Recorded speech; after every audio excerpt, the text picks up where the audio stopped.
आगम निगम पुराण बखाना। आगम निगम पुराण बखाना। आगम निगम पुराण बखाना।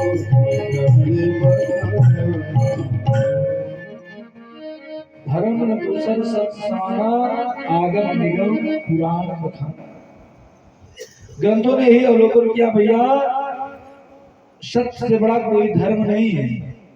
अगर आपके सत्य की वजह से किसी को अगर तकलीफ हो रहा है तो ऐसा सत्य भी नहीं बोलना चाहिए। बोले कैसे?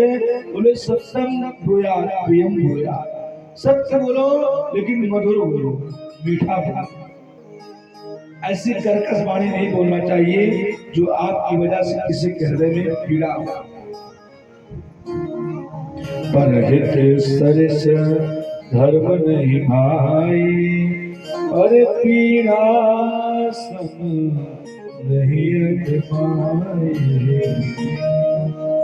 बोले ऐसा सत्य भी नहीं बोलना चाहिए जो दूसरों का हृदय आपकी वजह से दुखमय हो जाए। बोले भैया फिर तपयधार सब सृष्टि भवानी, करे जाए तपोस जिय जानी। बोले सत्य एक तपस्या है, हम आप सत्य भी नहीं बोल पाते हैं। महाराज सुबह सोचते हैं शाम तक केवल झूठ ही झूठ बोलते हैं। अगर एक बार सत्य बोलते हैं तो अपने आप को राजा हरिश्चंद्र का वंशज हम स्वयं कहलाते हैं। बोले ऐसे सुंदर महाराज बोले फिर बोले ऐसे जीवन में सत्य का प्रतिपादन हमको जीवन में करना चाहिए। धर्मा परमो निर्मल सराम सताम, वेद्यो वास्तव शिवदम आपत्रयो मूलनम। श्रीमद्भागवते महामुनिकृते किंबा परेश्वरा, सत्यो हृतवरोचते कृतभी सौस्तोषदेस्तच्छा। बोले भागवत में परम धर्म का निरूपण किया गया है। अरे भाई परम धर्म क्या है? बोले परम धर्म श्री कृष्ण कथा है। बोले क्या है? बोले कृष्ण कथा जो निष्कपट है। बोले कैसे? बोले ना हमको मकान चाहिए, ना हमको दुकान चाहिए, ना हमको घर चाहिए, ना हमको परिवार चाहिए, जो निष्कपट सकाम भक्ति करता हो भैया। हम लोग का अगर 5 रुपए की अगरबत्ती भगवान को दिखाएंगे तो 5000 रुपए की लिस्ट पहले लगी रहती है। ओम जय जगदीश हरे, स्वामी जय जगदीश हरे। भक्त जनों के संकट क्षण में दूर करे।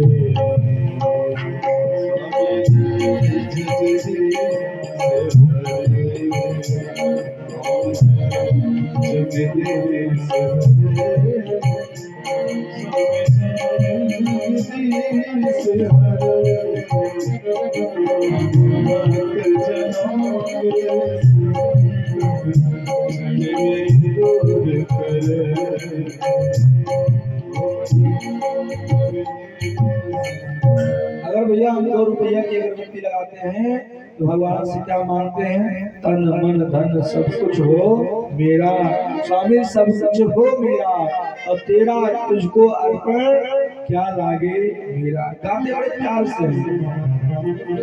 लेकिन हमारे मंदिर में प्रसाद वही लेके चढ़ाने जाएंगे जो बाजार का सबसे निम्न क्वालिटी का हमारा प्रसाद रहेगा।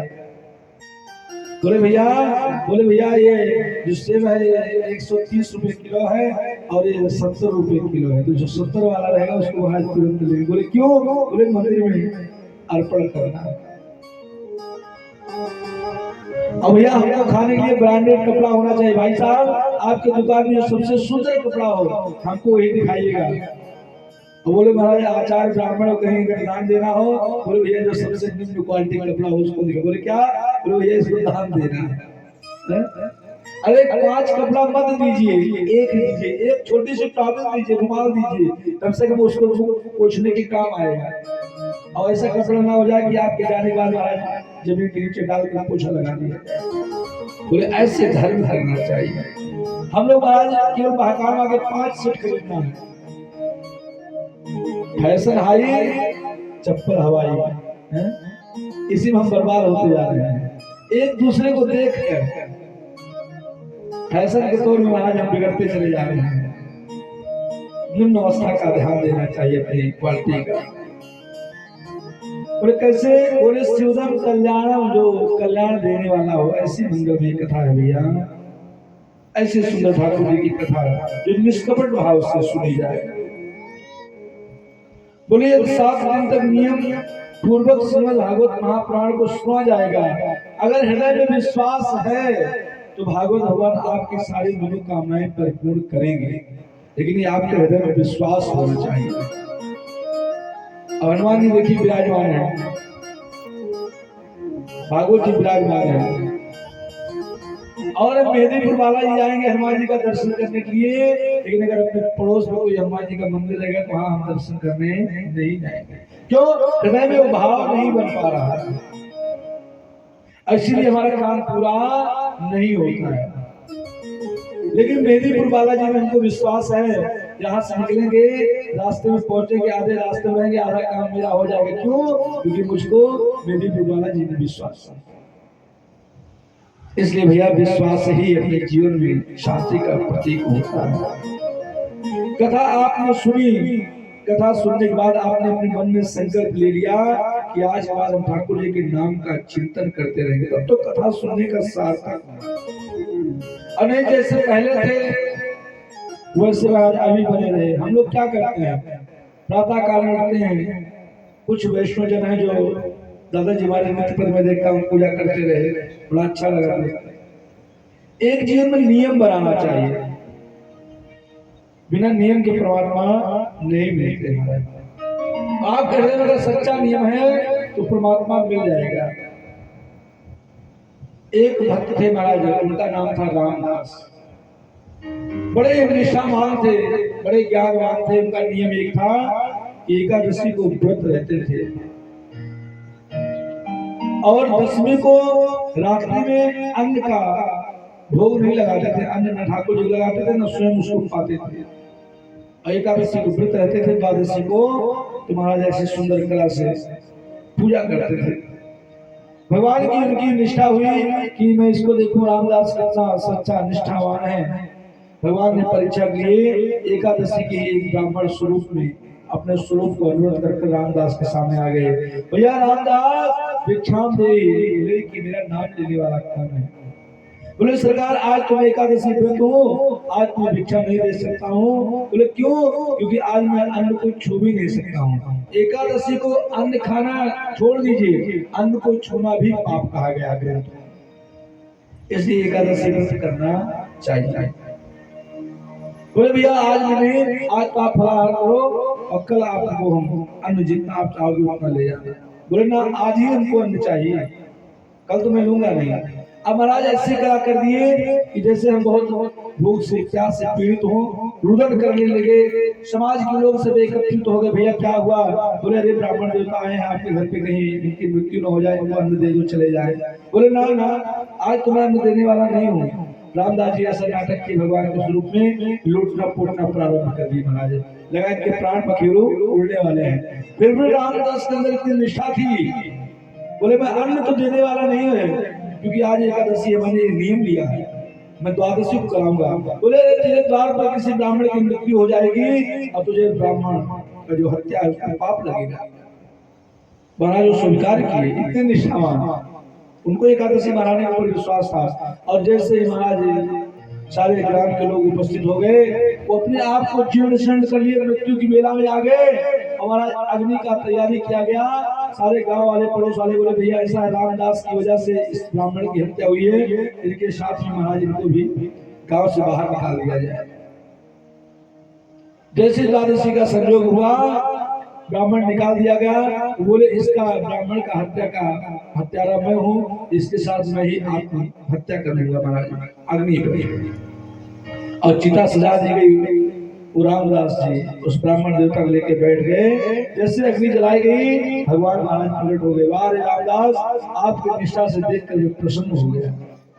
आपके हृदय में एक निष्ठा हो, ये कोई नहीं जरूरी है कि आप 5 माला जपेंगे 20 माला जपेंगे, कथा सुनने की यही सार्थकता है। एक तो भक्त तो ऐसा था कि उसके यहाँ आए, बोले भैया भजन करो, बोले भैया भजन हम नहीं कर सकते हैं। बोले फिर क्या करोगे? बोले मैं एक काम कर सकता हूँ गुरुजी। बोले क्या कर सकते हो?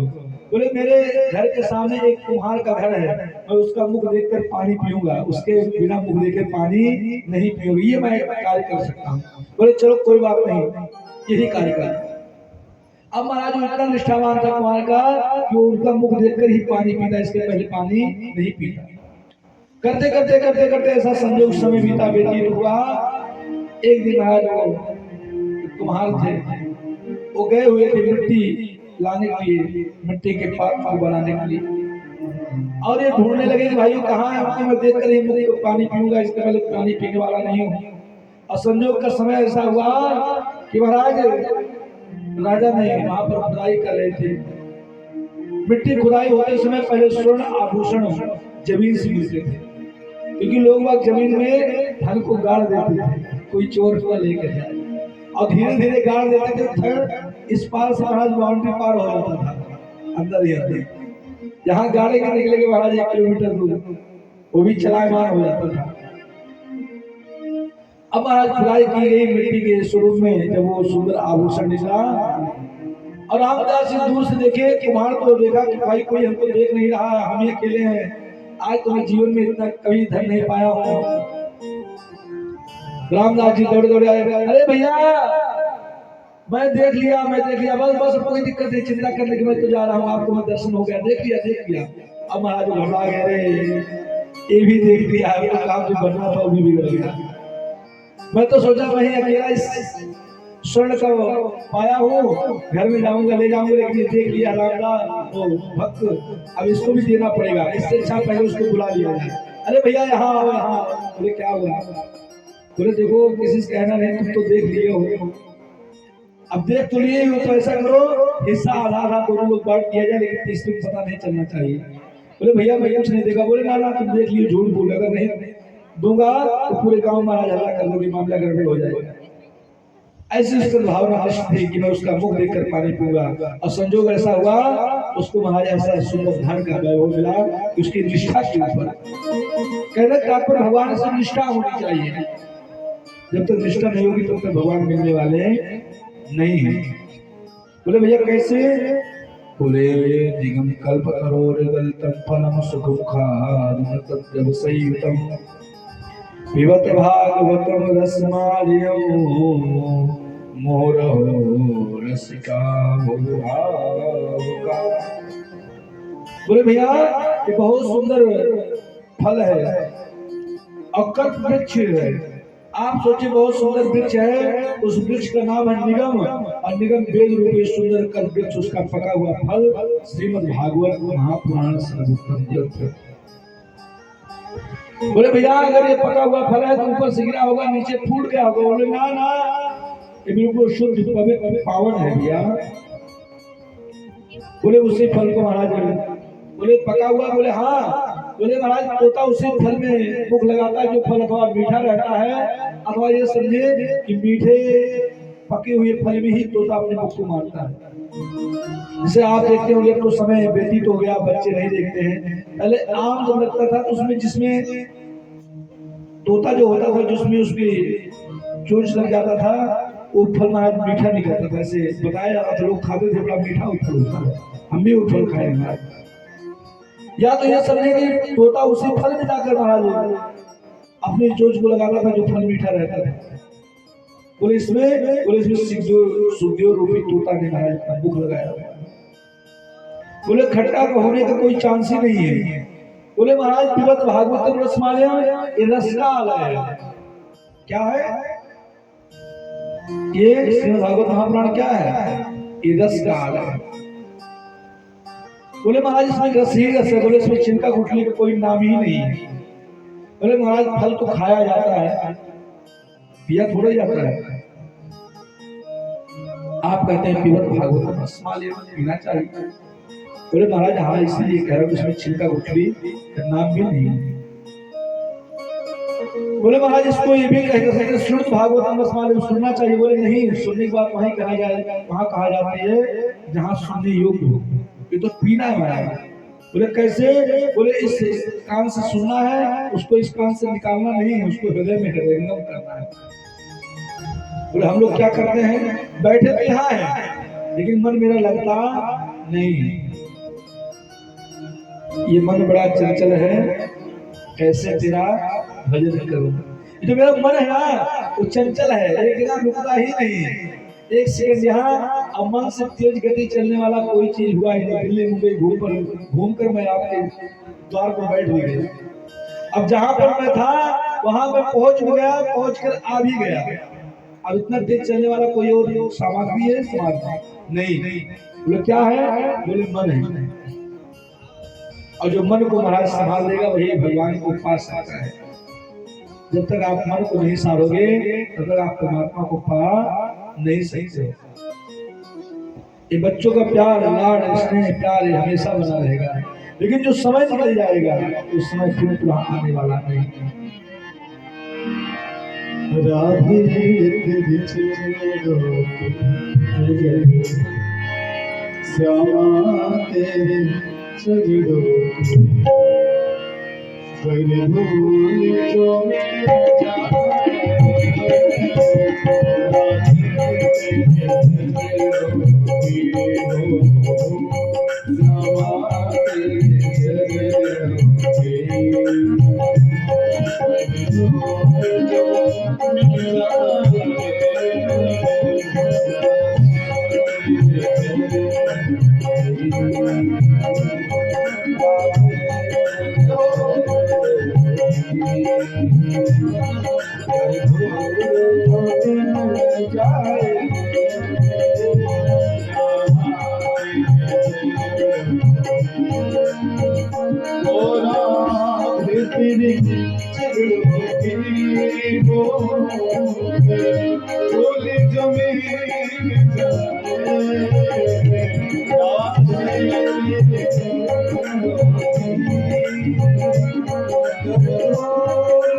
रोज गिरा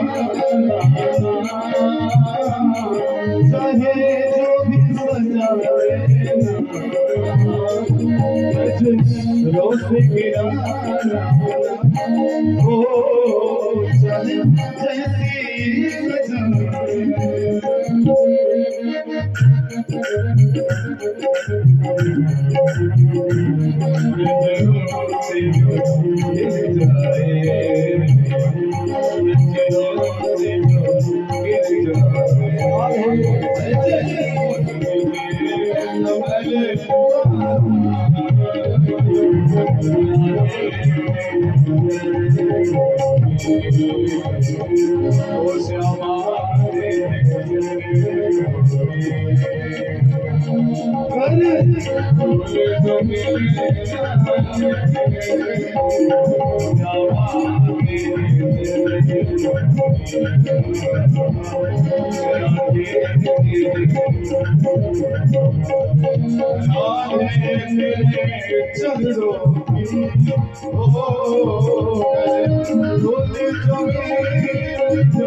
तेरे चरणों के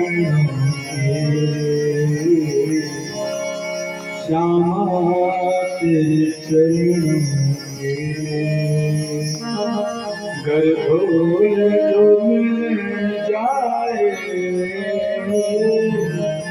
सच कहता हूँ राधे हो सच कहता हूँ श्यामा तकदीर बदल जाए। इसको हृदय में जब करेंगे भैया क्या होगा? राधे तेरे चरणों की गर्भूल जो मिल जाए। और यहाँ पर जो इसकी आवश्यकता विशेष उन्हीं को बिठाइए, बाकी सब लोग को सम्मुख, क्योंकि उसमें क्या होता है वाणी का जो विषय है। आप लोग की कुर्सियां लगाई गई हैं, मैं चाहूंगा जो ऑपरेटर बैठे हैं जिनकी यहाँ आवश्यकता है, बाकी से सभी लोग सम्मुख बैठने का प्रयास करेंगे। आपस में आप लोग चर्चा करते हैं, ध्यान मेरा उधर पहुंचता है। तो बड़ी सुंदर भाव से बोले भैया विवत भागवतम रसमाली में रस का आलय है। बोले भैया रस का आलय? बोले हाँ। बोले जैसे संसार क्या है? दुख आलय। संसार क्या कहते हैं बाबूजी? श्री राम लौट यादव जी, बाबूजी आप मेरी बात करो, सुने, संसार का ध्यान न है, क्योंकि आप मुख्य यजमान है। कौन आ रहा, कौन बैठ रहा, किसको कहाँ बैठना है, अपनी सब भूमिका बनती रहेगी, बिगड़ती रहेगी। आप तो केवल इधर सम्मुख देखिए, जैसे माता जी बैठी, बस केवल आपकी दृष्टि मेरे होनी चाहिए, मेरी दृष्टि आप पर। हाँ बोले कैसे? बोले ये दुख काल है, दुख काल है। संसार क्या है? दुख काल है, और हम संसार में सुख का अनुभव करते हैं। अब आप ये बताओ, जब ये दुख काल है तो यहाँ सुख कैसे मिल जाएगा? बोले कैसे? जैसे भोजनालय, अब कोई भोजनालय हो, वहां जाकर बोले भैया हमको पेंसिल और कॉपी दे दो, कहेगा पागल हो क्या, मूर्ख हो? अरे इतने बड़े अक्षर में लिखा नहीं है कि भोजनालय है। बोले ये भोजन कालय है। और जहाँ पुस्तकालय है वहां जाकर कोई कहे भैया गर्मा गर्म 2 समोसा देना, बोलेगा पागल हो गए हो क्या? है ये पुस्तक कालय है, मतलब पुस्तक का घर है। इसी तरह संसार क्या है? दुखालय। और संसार में हम सुख का अनुभव करते हैं कि हम क्या ऐसा कार्य करें जिससे हम सुखी हो जाएं। और कार्य खूब करते हैं लेकिन सुखी नहीं हो पाते, और सारा कार्य हम केवल सुख होने के लिए ही करते हैं लेकिन सुख का अनुभव नहीं कर पाते। भैया बोले बड़े सत्संगी थे, बोले भैया क्या बात है, इतनी भीड़ क्यों लगी हुई है? बोले भीड़ इसलिए लगी हुई है कि एक मूर्ति है, दोनों पीतल की है, हूबहू एक तरह है, स्वरूप भी एक तरह है, ओजन भी एक तरह है, लेकिन एक की कीमत 10,000 रुपए है और एक की कीमत 1,00,000 रुपए है। अगर इसकी कोई पहचान कर देगा तो उसको इनाम दिया जाएगा 10,000 रुपए। अब महाराज सब पहचान करने के लिए आए, दिखाए, देखें उसका रूप रंग स्वरूप हाथ पैर कान सब एक बराबर, कोई लेस मात्र अंतर नहीं, लेकिन एक मूर्ति का 10,000 रुपए और एक का 1,00,000 रुपए। बोले महाराज वहां संत मुझे बोले भाई काहे का मेला लगा हुआ है, भीड़ काहे की? संत देखा बच्चे आपस में हास्य प्रयास कर रहे हैं, कोई कह रहा हाथी में खाऊंगा, कोई कह रहा घोड़ा में खाऊंगा। बोले भैया ये कौन से बच्चे आ गए हाथी खाने वाले, हाथी इतना बलशाली घोड़ा? बोले भैया ये दीपावली में मिठाई बनते नहीं, अब तो धीरे धीरे बंद हो रहा लेकिन अभी भी चलता है, चूरा के साथ में चिड़िया वगैरह लाते हैं। पहले बच्चे अब चाहे हाथी के सूंड के टूट के खाओ तो भी मीठा लगेगा, और चाहे महाराज मछली को खा जाओ फिर भी मीठा लगेगा, क्यों? वो बनी ही खान से है। लेकिन बच्चे लड़ रहे हैं, मैं हाथी लूंगा, कोई कह रहा मैं घोड़ा लूंगा। बोले लड़ाई किस बात की है? बोले महाराज यहाँ बच्चों की लड़ाई नहीं है। बोले हाँ बड़े बड़े की लड़ाई। बोले किस बात की? बोले महाराज इसकी पहचान जो बता देगा उसको इनाम दिया जाएगा। संत तो अनुभवी थे, ज्ञानी थे, उन्होंने देखा मूर्ति उठाया, बोले बेटा एक छोटा सा सुतली ले आओ।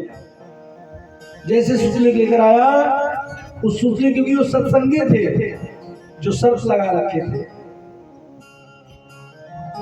तो जैसे सुतली दिया और मूर्ति के कान में डाला, महाराज एक के डाला इस कान से इस कान में निकल गया। बोले इसका 10,000 रुपए। और जब एक के सुतली को डाला तो हृदय में प्रवेश कर गया। बोले ये 1,00,000 का महाराज। इसी तरह हम लोग सत्संग तो शुभ सुन रहे हैं लेकिन इस कान से इस कान को निकाल देंगे उसके लाभ नहीं मिलेगा। बोले भैया फिर? बोले ऐसे सुंदर जीवन में महाराज है। बोले कैसे? बोले रामचरित जे सुनत अघाए, रस विशेष जानत नाहि।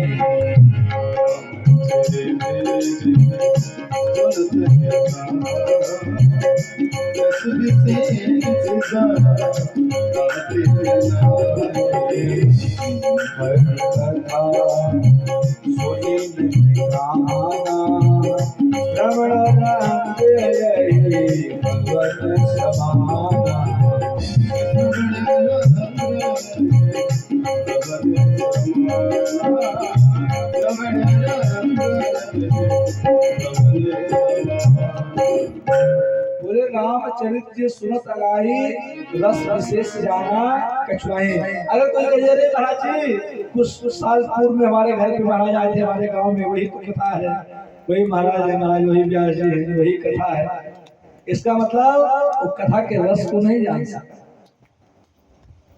क्योंकि जो वाणी से बुरा बात ना गा पाए, आप उसको भैया चाहे रसगुल्ला खिलाओ और चाहे गुड़ खिलाओ, वो आपको स्वाद का क्या बखान करके बता पाएगा। बोले बोले कैसे? बोले जिन हरि कथा सुनी नहीं काना, बोले फिर और श्रवण रंग आई भवन समान। बोले वो कैसे है? बोले सांप के बिल के समान है हमारे। बोले महाराज कितनी बार कथा सुने, भी कुछ साल पहले हमारे गांव में कथा हो रही थी, कुछ साल पूर्व हमारे घर में कथा हुई थी, कुछ साल पूर्व हमारे पड़ोस में कथा हुई थी, और बगल के गांव में कथा प्रारंभ होने वाली है, कहाँ कहाँ कथा सुने। बोले भैया जैसे भोजन होता है, 3 बार भोजन भजन एक बार, इसमें भी आते हैं झंझट हजार। भोजन 3 बार कन्फर्म है, सुबह 9 बजे नाश्ता, दोपहर में 12 बजे भोजन और शाम को 9 बजे फिर भोजन। और आज भोजन क्या बनेगा? पहले सब्जी की तैयारी प्रारंभ हो जाएगी, अब तो इधर भोजन बनने कथा सुनी जा रही है और इंस्टाग्राम चलने महाराज रील देखी जा रही है। अब मोबाइल का जमाना आ गया है। एक मोबाइल 5 बच्चों को कंट्रोल करके रखता है। एक मोबाइल दे दीजिए और 10 बच्चे उसी में आंख लगाए रहेंगे, कोई आंख को झपकी भी नहीं लगेगी, चाहे रात के 2 बज जाएगा। और जिस समय सोना चाहिए उस समय जगते हैं, रात के 3-3 बजे तक रील देखी जा रही है। कुछ दिन बाद उंगली की जो ये मांसपेशियां बचेगी नहीं, केवल नाखून रहेगा उंगली। क्यों? बोले खींच जाएगा महाराज चलते चलते, आंख महाराज रोशनी कम हो जाएगी। बोले क्यों?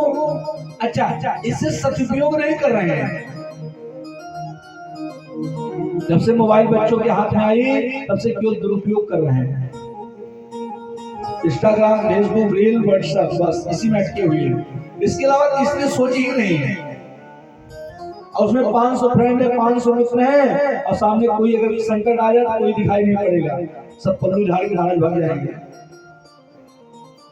भैया रील में व्यस्त ना होइए, अपने जीवन की रील को चलाइए। मेरा जीवन किस लिए मिला हुआ है? केवल खाने, सोने, मकान दुकान बनाने, रहने के लिए नहीं। ये तो हमारे दादा परदादा भी बनाए थे, हम भी वही बना रहे हैं। इससे कुछ अलग भी करना है। बोले कितनी बार सुने? बोले मोह रहो रस का भूल भाव का। इसमें 2 लोगों को केवल बुलाया है सुखदेव भगवान ने। किसको? अरे रस को, अरे भाव को, आओ आओ आप आओ कथा सुनने के लिए। बोले तो रसिक आए या तो भावुक आए, 2 ही लोग आ सकते हैं। क्योंकि जो प्यासा होगा वही कुआं के पास जाएगा।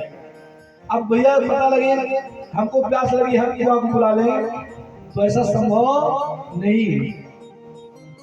अगर हमको प्यास लगे तो स्वयं कुआं के पास जाना पड़ेगा।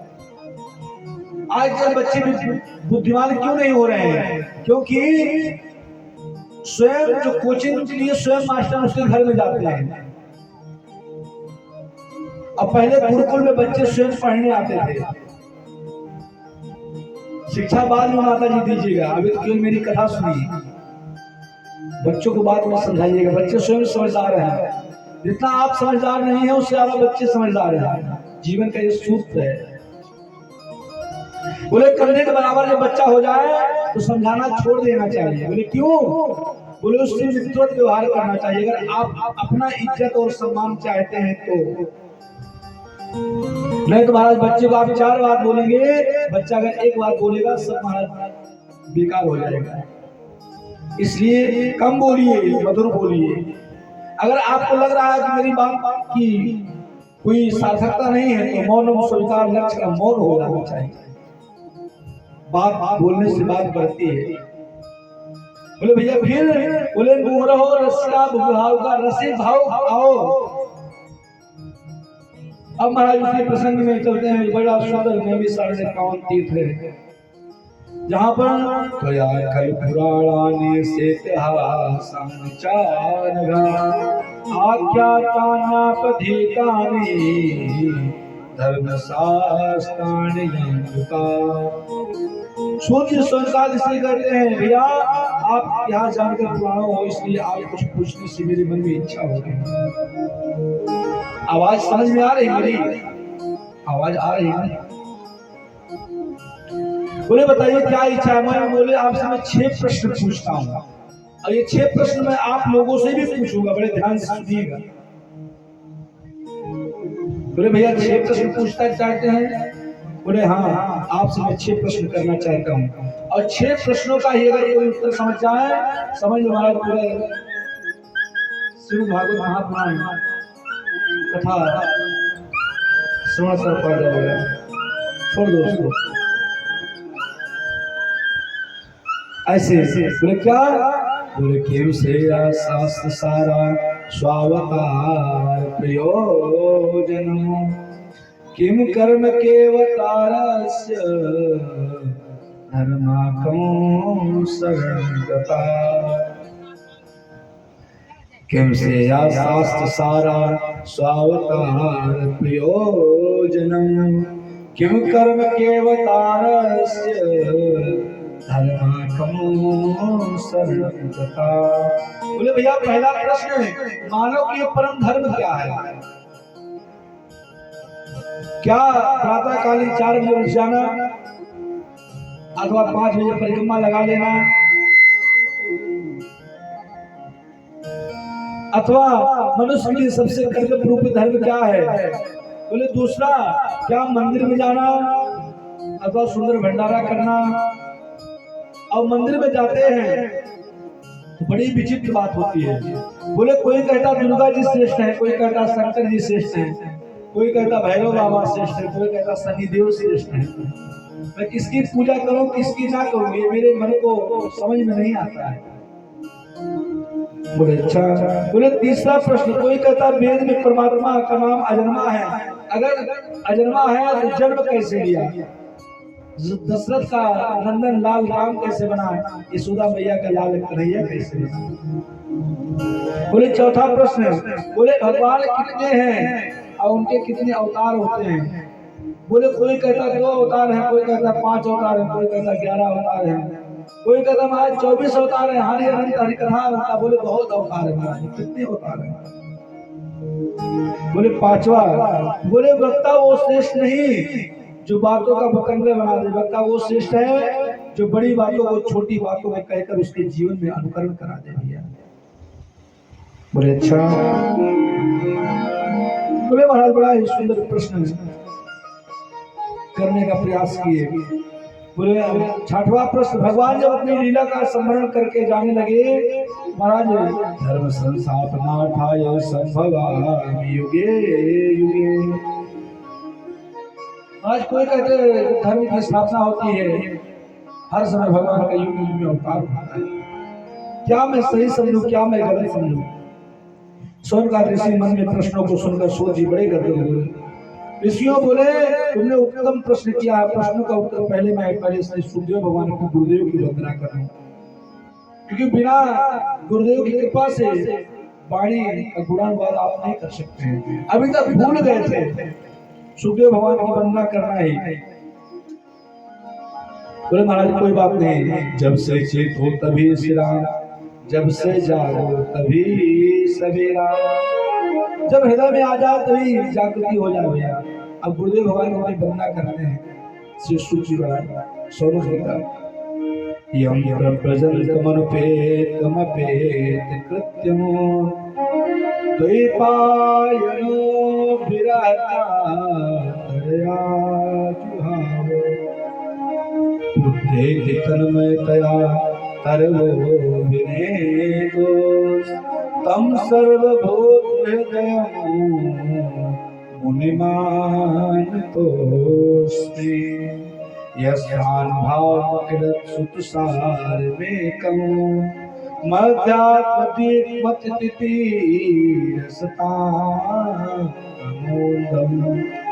संसारिणां करुणया पुराण गोयम् तम व्यास सोनमुप्यां गुरु मुनीना। बोले अपने गुरुदेव भगवान की वंदना कर रहे हैं। बोले कैसे? बोले यम प्रव्रजंत मनपेत मपेत कृत्यम। बड़ा ही सुंदर स्वरूप हमारा 16 वर्षीय रूप है।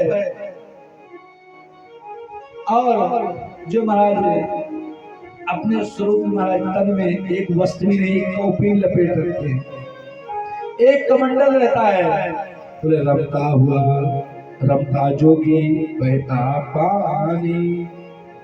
जो भ्रमण करता हो साधु और जो चलता हुआ पानी वो सर्वश्रेष्ठ होता है। इसलिए श्रेष्ठ होता है कि महाराज उसका जो स्वरूप है वो बड़ा ही अच्छा है। बोले इस स्वरूप का वर्णन करते हैं श्री सुखदेव भगवान महाराज तोता रूपी गोलोक धाम में महाराज श्री किशोरी राधा रानी की गोद में विराजमान रहते हैं। ऐसे सुखदेव भगवान महाराज जिनका लालन पालन होता है। बोले महाराज कैसे हैं? बोले महाराज एक बार मन में जिज्ञासा हुई। श्री किशोरी राधा रानी सुखदेव भगवान से कहा बेटा आप मृत्यु लोक में जाओ और श्रीमद् भागवत महापुराण कथा का प्रचार करो। माता संसार में जाते अगर मैं गया तो मुझे माया पकड़ लेगी। श्री किशोरी ने कहा बेटा तुम जाओ, मेरा आशीर्वाद है, तुमको माया छू भी नहीं पाएगी। बोले अच्छा। महाराज दो चार माला हम जपते हैं महाराज, ये भी छूट जाएगा। अब इधर महाराज श्री किशोर जी के कहने से सुखदेव भगवान ने हृदय में किया कि आप माया के असर नहीं करेगा। वही इसलिए सुखदेव भगवान तोता का रूप बनाकर महाराज उपस्थित हो गए। श्री किशोरी राधा रानी की गोद में जो खेलते थे वही पृथ्वी लोक में आए। अब कैलाश के ऊपर महाराज एक पक्षी के रूप में उपस्थित हुए। जो उनके गर्भ से उन्होंने जन्म लिया अंडे के रूप में महाराज प्रकट हुए। और अभी अंडे का प्रादुर्भाव भी नहीं हुआ महाराज, बर्फीली हवाएं चल रही हैं, सुंदर क्रंदन हो रहा है। और सुखदेव के माता पिता महाराज वहां से दूर चले गए, इतनी बर्फीली हवाएं चली। और अंडे महाराज अभी फूटा भी नहीं हुआ, अंडे के स्वरूप में वही महाराज विराजमान है। और कैलाश पर्वत पर रहते थे भगवान शंकर, और भगवान शिव महाराज वहां वास करते थे। देवर्षि के नारद के मन में विचार हुआ कि सुखदेव जी का जब तक प्रकट नहीं होंगे तब तक जन जन में भागवत जी का प्रचार नहीं हो पाएगा। बोले क्या करें? देवर्षि नारद बड़ी विचित्र महाराज संत, नारद ज्ञान देवर्षि नारद कहते हैं जिनकी बात कभी रद्द ना हो उसको नारद कहते हैं। लेकिन आज लोग बाग समाज में दूसरे को नारद कहते हैं, लेकिन ऐसा नारद का भाव नहीं है। कोई अपने बच्चों का नाम सुनका नहीं रखता है, कोई अपने बच्चियों का नाम कैकेयी नहीं रखता है, कोई मंत्रा नहीं रखता है।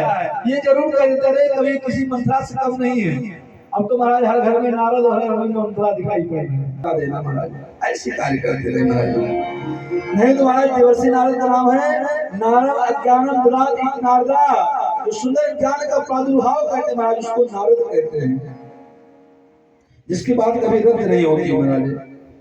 और बोले जिसकी बात कभी रद्द ना उसको नारद कहते। जिसके गले में नारद ने अगर कंठी बांध दी तो भगवान का मिलना सुनिश्चित है। ध्रुव जी की प्रसंग में आप सुनिएगा, ऐसे नारद है महाराज। नारद जी का एक स्वभाव आपको बताऊं कि जिस घर में कभी महाराज झगड़ा ना होता हो वहां झगड़ा करा देना ये नारद का काम है। जिस घर में लड़ाई ना होती हो उस घर में महाराज लड़ाई करवा देना। मन में एक बार जिज्ञासा हुई कि मैं तो महाराज भगवान विष्णु और मां लक्ष्मी जी के जीवन में लड़ाई देख लिया हूं, ब्रह्मा जी के परिवार में लड़ाई मैंने देख लिया, लेकिन अभी भगवान शंकर कभी लड़ते हुए मैंने कभी देखा नहीं महाराज।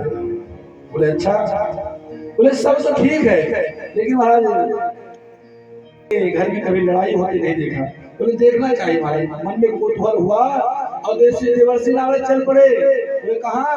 बोले महाराज कैलाशपुरी से आगे। अब महाराज कैलाशपुरी से आगे जैसे आए देवर्षि नारद जी का आगमन हुआ तो मन में आया शंकर भगवान की गुफा तपस्या में बैठे हुए माता पार्वती ने देखा, खड़ी हो गई। आइए आइए नारद पधारिए। बोले माता जी, बोले बहुत दिन बाद दर्शन हुआ, आइए जलपान कीजिए। बोले क्या जलपान करें? बोले मुख तो मीठा कीजिए, जलपान कीजिए। देवर्षि नारद बोले माता संसार में कभी किसी के घर में जाता नहीं, लेकिन मेरा एकदम आना पड़ा। मैंने सोचा चलो आज मैं माता पार्वती के घर चलता हूँ, उनका कुशल क्षेम पूछूं। क्या बताओ माता, इस संसार के लोग जो हैं बड़े स्वार्थी हो गए हैं। इनका जो जीवन है ये महाराज किसी से बात करने के लिए तैयार नहीं होते हैं। बोले कैसे? बोले महाराज ये सब स्वार्थी हो गए हैं, किसी के है नहीं। बोले देवर्षि नारद आपने ऐसी बात क्यों कही? ऐसी बात आपको नहीं करनी चाहिए ऐसी स्वरूप में। बोले मैया सुर नर मुनि सबके स्वार्थ लाग करे सब पे। अरे माँ ये सब दुनिया समाज स्वार्थी हो गया है। बोले अरे भैया ऐसा क्यों बोले बेटा, जलपान तो करो। अरे बोले पूरा समाज स्वार्थी है। बोले कहाँ जलपान करें, क्या करें क्या नहीं करें? ये तो महाराज आए थे ऐसे काम करने के लिए। बोले लेकिन एक बात है, भगवान शिव ना मुझसे इतना प्रेम करते हैं, इतना स्नेह करते हैं कि महाराज जी गुरुदेव ने उनको मंत्र बताया है वो भी किसी को नहीं बताना चाहिए, लेकिन अपनी पत्नी को भी महाराज मंत्र बता दिए। इतना प्रेम करते हैं। बोले अच्छा इतना प्रेम करते? बोले और क्या? आप कहो स्वार्थी हो गए जमाने में। गोपनीयम गोपनीयम गोपनीयम प्रियता। जो गोपनीय रखा जाता है उसको महाराज मान को बता दिए। बोले माँ भैया बहुत सुंदर बात है, सास कहता है लेकिन मेरे पति तो महाराज मुझसे इतना प्रेम करते हैं। बोले महाराज आंख बंद करके समाधि लगाकर जो समाधि में दर्शन भगवान देते हैं वो भी आगे बताते थे, आज इस सुख में मैंने ये दर्शन किया, आज मैंने कृष्ण का दर्शन किया, आज देवर्षि नारद का दर्शन किया। इतना प्रेम करते हैं मुझसे। देवर्षि नारद ने कहा वाह बहुत आनंद आ गया माता जी, आपको पति आपसे इतना प्रेम करते तो बड़े आश्चर्य का विषय, बहुत सुंदर है। अच्छा प्रेम जिससे किया जाता है उससे कुछ छुपाया नहीं जाता है। बोले बात सही है, अगर आप प्रेम करते तो छुपा लिए तो प्रेम कैसा है? और चुप रह गए। अरे ये तो कभी शंकर ने बताया, शिव ने बताया ही नहीं कि किसके मुंड की माला,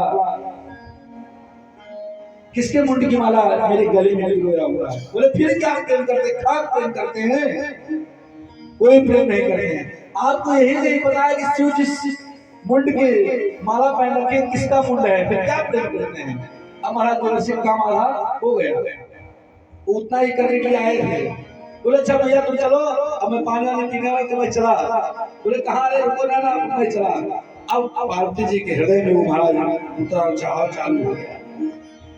ये बात तो नारद ने सही कहा कि किसकी मुंड की माला पहन रखे इसको जीवन में कभी नहीं बताया, अब प्रेम इतना करते हैं। अब महाराज जाते जाते कैलाश में जहाँ भगवान शंकर समाधि लगाए बैठे थे, बाबा प्रणाम।